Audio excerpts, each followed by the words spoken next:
Pemerintah menyesalkan terjadinya pelanggaran protokol kesehatan pada pelaksanaan pesta pernikahan dan peringatan Maulid Nabi Muhammad SAW di Petamburan, Jakarta Pusat. Pemerintah menganjurkan kita untuk jauhi tempat keramaian, untuk jauhi tempat berkerumunan, utamakan kesehatan daripada rakyat.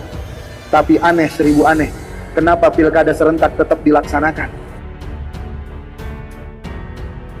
Pelanggaran secara nyata protokol kesehatan dengan berkumpulnya ribuan orang dalam sepekan terakhir ini bisa membuyarkan segala upaya yang telah kita lakukan 8 bulan terakhir.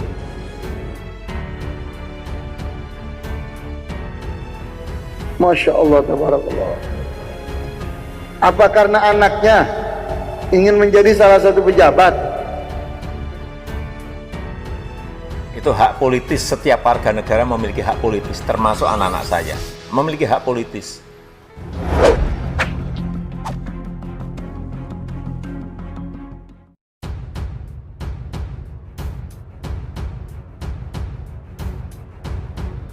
Acara Gibran di Solo tak jaga jarak. Kenapa hanya Habib Rizik Syihab yang dipermasalahkan? Front Pembela Islam menanggapi sejumlah pernyataan Menko Polhukam Mahfud MD.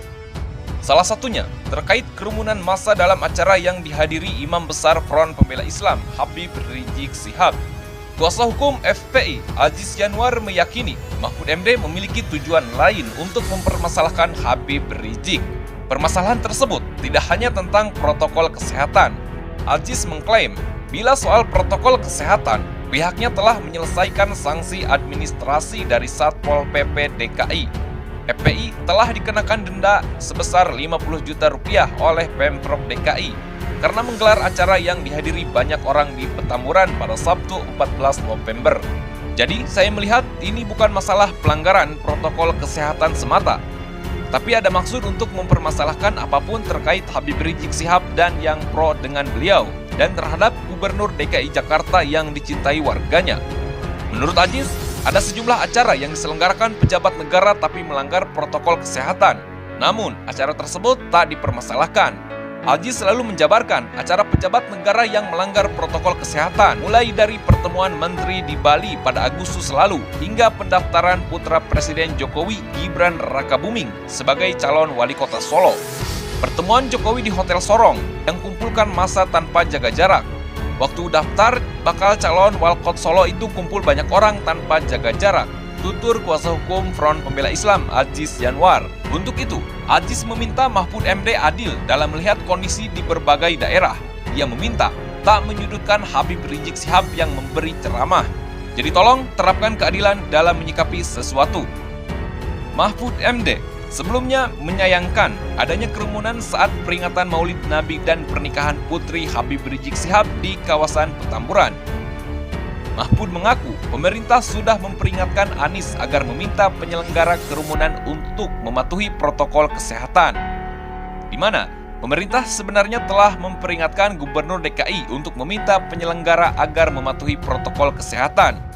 Menegakkan protokol kesehatan di ibu kota merupakan kewenangan Pemprov DKI berdasarkan hierarki kewenangan dan undang-undang, jelas Mahfud. Mahfud mengatakan, orang yang sengaja membuat kerumunan besar di tengah pandemi corona menjadi pembunuh potensial, terutama bagi kelompok rentan seperti lansia atau orang dengan penyakit penyerta. Orang yang sengaja melakukan kerumunan massa tanpa mengindahkan protokol kesehatan berpotensi menjadi pembunuh potensial terhadap kelompok rentan, tuturnya.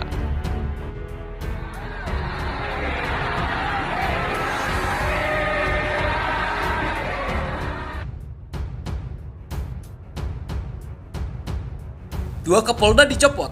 Kesalahan pertama, karena Mahfud MD menganggap enteng jumlah pendukung Habib Rizik. Kapolri Jenderal Idam Aziz memiliki wewenang untuk mencopot Irjen Nana Sujana sebagai Kapolda Metro Jaya dan Irjen Rudi Sufah Riyadi sebagai Kapolda Jawa Barat.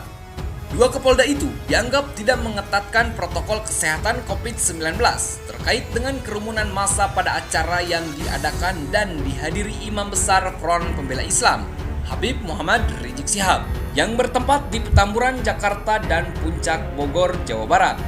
Analis politik yang juga Direktur Mahara Leadership, Iwel Sastra mengatakan, ada 3 hal yang menyebabkan hal ini terjadi yang kemudian berujung pada pencopotan Kapolda Metro Jaya dan Kapolda Jawa Barat. Hal pertama, kesalahan sudah dimulai semenjak menganggap enteng jumlah pendukung Habib Rizik. Sehingga Menko Polhukam Mahfud MD mempersilahkan masyarakat untuk menjemput sang Habib ke Bandara Soekarno-Hatta, Jakarta, Tangerang, Banten. Di luar dugaan, penjemput Habib Rizik membeludak menyebabkan terjadinya kemacetan yang parah dan mengganggu jadwal sejumlah penerbangan, ujar Iwel Sastra. Hal kedua, tidak adanya antisipasi terhadap kegiatan Habib Rizik begitu kembali ke tanah air. Ini akibat anggapan enteng tadi. Kehadiran Habib Rizik dalam acara-acara yang dihadiri, pesertanya sangat membeludak. Ini terkait antisipasi pihak keamanan dan cara penanganan apabila terjadi kerumunan. Apa yang harus dilakukan jika berhadapan dengan massa jumlah banyak? Hal ketiga, Iwel Sastra menambahkan, langkah Kapolri melakukan pencopotan ini karena kasus ini begitu ramai bergulir dan banyak protes dari masyarakat termasuk di media sosial. Bahkan relawan yang selama ini terlibat dalam penanganan COVID-19. Ini juga yang rasanya membuat Kapolri dengan segera mencopot Kapolda Metro dan Kapolda Jawa Barat. Jangan sampai kemudian muncul desakan agar Kapolrinya yang dicopot atau bisa juga muncul desakan agar Menko Polhukam yang dicopot. Karena dianggap tidak bisa melakukan antisipasi kedatangan Habib Muhammad Rizik dan berbagai kegiatannya, ujar Iwel Sastra. Habib Rizik menegaskan, Front Pembela Islam dan dirinya bukan memusuhi pemerintah dan sebagainya. Habib Rizik mengatakan musuh mereka adalah ketidakadilan. Sekali lagi, kita yang ada di sini habaib, ulama, sekali lagi kita bukan musuh pemerintah. Kita bukan musuh negara, kita bukan musuh tentara, kita juga bukan musuh polisi. Pemerintah peruncing masalah kalau kembali mencari-cari kesalahan Habib Rizik. Anggota Komisi DPR RI Muhammad Nasir Jamil mengatakan, kepulangan Habib Rizik harus dijadikan momentum bagi pemerintah untuk melakukan rekonsiliasi. Justru disinilah pemerintah harus melihat bahwa Habib bisa diajak dalam pengertian untuk mari kita bersatu. Jadi sebenarnya Habib itu tidak sendiri. Jadi justru pemerintah melihat ini secara positif dan kemudian seperti yang diusulkan beberapa pihak, ya sudah rekonsiliasi saja, ujar Nasir. Politisi senior PKS ini berharap agar pemerintah tidak mencari-cari kesalahan Habib Rizik, agar terwujud perdamaian antar umat. Lantaran hingga saat ini Habib Rizik masih diakui oleh jemaahnya yang setia. Jangan lagi nanti Habib dicari-cari kesalahannya, dipanggil-panggil lagi ke polisi. Jadi harus begitu. Jangan lagi pemerintah membiarkan dipanggil-panggil polisi lagi. Justru itu akan meruncingkan masalah. Itu enggak akan sehat bagi persatuan kita, rakyat Indonesia. Nasir mengaku belum mengetahui secara pasti kasus yang menerpa Habib Rizik sudah dihentikan atau tidak. Namun, dia berharap pemerintah tidak memancing-mancing atau membuka kembali kasus yang menerpa Habib Rizik. Saya nggak tahu apakah sudah SP3 apa belum. Ini momentum untuk rekonsiliasi, tandasnya.